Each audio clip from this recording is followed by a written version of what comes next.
বন্ধুরা স্বাগতম। একটা মজার খবর নিয়ে আসলাম। গত দুদিন ধরে কিন্তু রাজনৈতিক অঙ্গনে একটা জিনিস খুবই তোলপাড়। বোমা ফাটিয়েছেন সাবেক উপদেষ্টা, ছাত্র উপদেষ্টা, তথাকথিত ছাত্র উপদেষ্টা আসিফ মাহমুদ সজীব ভুঁইয়া। তিনি কিন্তু একটা দারুণ বোমা ফাটিয়েছেন। তিনি জানিয়েছেন ডিপ স্টেট থেকে অন্তর্বর্তী সরকারকে 2029 সাল পর্যন্ত ক্ষমতায় থাকার প্রস্তাব দেওয়া হয়েছিল। সেই সরকারের সাবেক উপদেষ্টা আসিফ মাহমুদ সজীব, এটা কিন্তু আমি প্রথম আলো নিউজ বলতেছি, সেই সরকারের সাবেক উপদেষ্টা আসিফ মাহমুদ সজীব ভুঁইয়ার এমন বক্তব্য রাজনৈতিক অঙ্গনে কিন্তু কৌতূহল তৈরি হয়েছে। কখন কী শর্তে এমন প্রস্তাব দেওয়া হয়েছিল বা ডিপ স্টেট বলতে কাদের বুঝিয়েছেন, এখন সেই প্রশ্ন সামনে এসছে। চলো আমরা একটু ডিপ স্টেট নিয়ে ব্যাখ্যা করি। ডিপ স্টেট বলতে সাধারণভাবে বোঝানো হয় একটি দেশের সরকারের ভিতরে থাকা অদৃশ্য একটি অঘোষিত শক্তি, যারা নির্বাচিত সরকারের বাইরের থেকেও গুরুত্বপূর্ণ সিদ্ধান্তে প্রভাব ফেলে। সহজভাবে বললে ডিপ স্টেট হলো এমন কিছু লোক বা গোষ্ঠী যারা সরকার, সেনাবাহিনী, গোয়েন্দা সংস্থা বা প্রশাসনের ভেতরে থাকে, কিন্তু তারা সরাসরি জনগণের কাছে জবাবদিহি করে না, তবুও তারা নীতি নির্ধারণ বা ক্ষমতার খেলায় প্রভাব ফেলে। উদাহরণ দিয়ে বুঝি, ধরো একটি দেশের নির্বাচন হলো, নতুন সরকার এলো, কিন্তু কিছু স্থায়ী শক্তিশালী কর্মকর্তা বা গোষ্ঠী আছে যারা আগের মতোই থেকে যায়, নিজের স্বার্থে বা নির্দিষ্ট এজেন্ডা অনুযায়ী কাজ চালিয়ে যায়। এই লুকানো প্রভাবকে ডিপ স্টেট বলে। আসলে ডিপ স্টেট শব্দগুলো কোথায় বেশি শোনা যায়? ডিপ স্টেট বলতে আমরা কিন্তু বুঝি ইউনাইটেড স্টেট। আপনারা সবাই জানেন যে গত সরকার বা আওয়ামী লীগ সরকারকে পতনের পিছনে কিন্তু আমেরিকার একটা হাত আছে, বা ডিপ স্টেট এখানে জড়িত। তাদের প্রচুর টাকা এসছে, লবিস্ট এসছে ডিপ স্টেট, এবং এটা বেশি শোনা যায় ইউনাইটেড স্টেট, টার্কি এবং পাকিস্তান। এই তিনটা গোষ্ঠীকে কিন্তু আলোচনায় বেশি এসছে। সেখানে বোমা ফাটালেন আসিফ মাহমুদ সজীব ভুঁইয়া। আসলে তিনি কি বলেছেন আমরা আরেকটু চলুন তার বক্তব্যটা শুনি। স্ট্র্যাটেজি আমাদেরকে সাজিয়ে দিয়েছিল যে কিভাবে ক্ষমতায় থাকা যায়, তাদের সাথে এক ধরনের নেগোসিয়েশন, সমঝোতার ভিত্তিতে। আমরা কিন্তু সেটাতে ছাই দিইনি।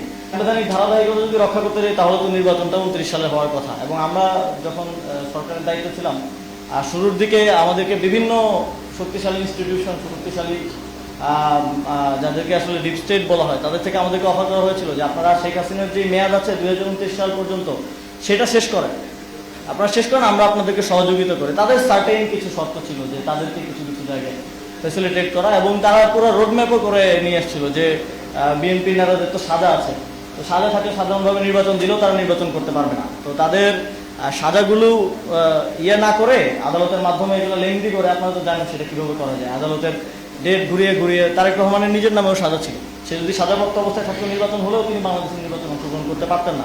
আচ্ছা, শুনলাম। তাহলে কি শর্ত আসছে? তিনি কি বলেছেন যে 2029 সাল পর্যন্ত তাদেরকে ক্ষমতায় থাকার প্রস্তাব দেওয়া হয়েছিল। এছাড়াও সাবেক এই সমন্বয়ক এবং সাবেক উপদেষ্টা নাহিদ কিন্তু আরেকটা জায়গায় বক্তব্য দিয়েছেন, আপনাদের হাদি, ওসমান হাদি হত্যায় দেশি বিদেশি সহ অনেক ডিপ স্টেট সহ অনেকেই জড়িত। চলুন আমরা একটু ভিডিওটা দেখে আসি, না হলে তো মজা লাগবে না। শরীফ ওসমান হাদি হত্যা, এই হত্যাকাণ্ডের পিছনে জড়িত ছিল ডিপ স্টেট। এই হত্যাকাণ্ডের পিছনে জড়িত ছিল দেশি বিদেশি নানা ষড়যন্ত্র। আচ্ছা, আমরা দেখলাম। এবার আসিফ মাহমুদ সজীব ভুঁইয়ার একটু বক্তব্য টেনে কথা বলি। সেই বক্তব্যে অন্তর্বর্তী সরকারের সাবেক উপদেষ্টা আসিফ মাহমুদ বলেন, আমরা যখন সরকার, তখন কি শর্তে এমন প্রস্তাব দেওয়া হয়েছিল? ডিপ স্টেট বলতে কাদের বুঝিয়েছেন, এখন সেই প্রশ্ন কিন্তু সামনে আসছে। এ বিষয়ে প্রথম আলো থেকে এ বিষয়ে জানতে চাওয়া হয়েছিল আসিফ মাহমুদের কাছে।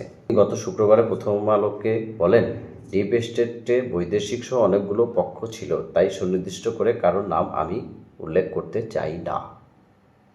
খেয়াল করে দেখুন, অনেকেই এটার সাথে জড়িত ছিল, এই জন্য উনি কারোর নাম উল্লেখ করতে চান না, কারণ উল্লেখ করে অনেকেই ফেসে যাবেন, সামনে কিন্তু আসিফও ফেসে যাবেন। সেই বক্তব্যে অন্তর্বর্তী সরকারের সাবেক উপদেষ্টা আসিফ মাহমুদ বলেন, আমরা যখন সরকারের দায়িত্বে ছিলাম, শুরুর দিকে আমাদের বিভিন্ন শক্তিশালী ইনস্টিটিউশন, যাদের আসলে ডিপ স্টেট বলা হয়, তাদের থেকে আমাদের অফার করা হয়েছিল যে আপনারা শেখ হাসিনা সরকারের যে মেয়াদ আছে 2029 সাল পর্যন্ত সেটা শেষ করেন। মোহাম্মদ বলেন, তাদের ডিপ স্টেট অর্থাৎ ডিপ স্টেট সার্টেন কিছু শর্ত ছিল, তাদের কিছু কিছু জায়গায় ফ্যাসিলিটেট করা। ফ্যাসিলিটেট শর্তগুলো তো আমরা তো জানি কী কী ছিল।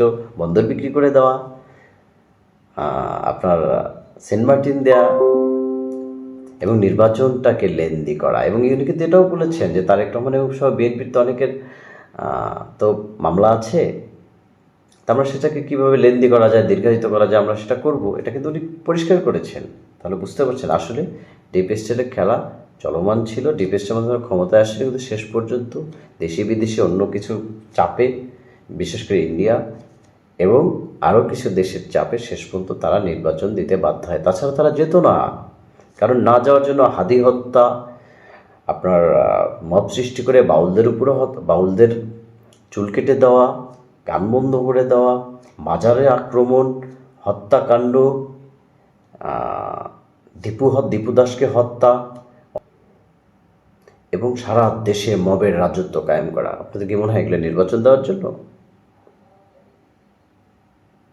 তাহলে কি এখন বলা যায় যে আন্দোলনটা ডিপ স্টেট, আপনাকে আগে তো আমরা বলেছি, আপনারা বুঝতে চাননি, আন্দোলনটা কোটা বিরোধী আন্দোলন ছিল না, এটা ছিল ডিপ স্টেটের খেলা। এখন পরিষ্কার। তবে আন্দোলন যেটাই ঘটুক, আমাদের দেশের অনেক বড় ক্ষতি হয়ে গেছে। ডিপ স্টেটের খেলা এখনও চলমান। তারেক রহমান কীভাবে সামলাবেন, এখন কোন ষড়যন্ত্র নিয়ে নাহিদ ইসলাম, সজীব ভুঁইয়া একযোগে এই বোমা ফাটালেন, আমরা সেটা দেখতে চাই। এবং আগামীতে হয়তো আরও খেলা আছে, ডিপ স্টেট নিয়ে আরও অনেক কিছু বলার আছে, আমরা আগামী পর্বে বলবো। আপনাদের কি মনে হয়, ডিপ স্টেট কি এখনও সক্রিয় তারেক রহমানের পিছনেও, নাকি তাদের খেলা আরও বড়, নাকি আরও বড় ষড়যন্ত্র নিয়ে তারা হাজির হচ্ছে?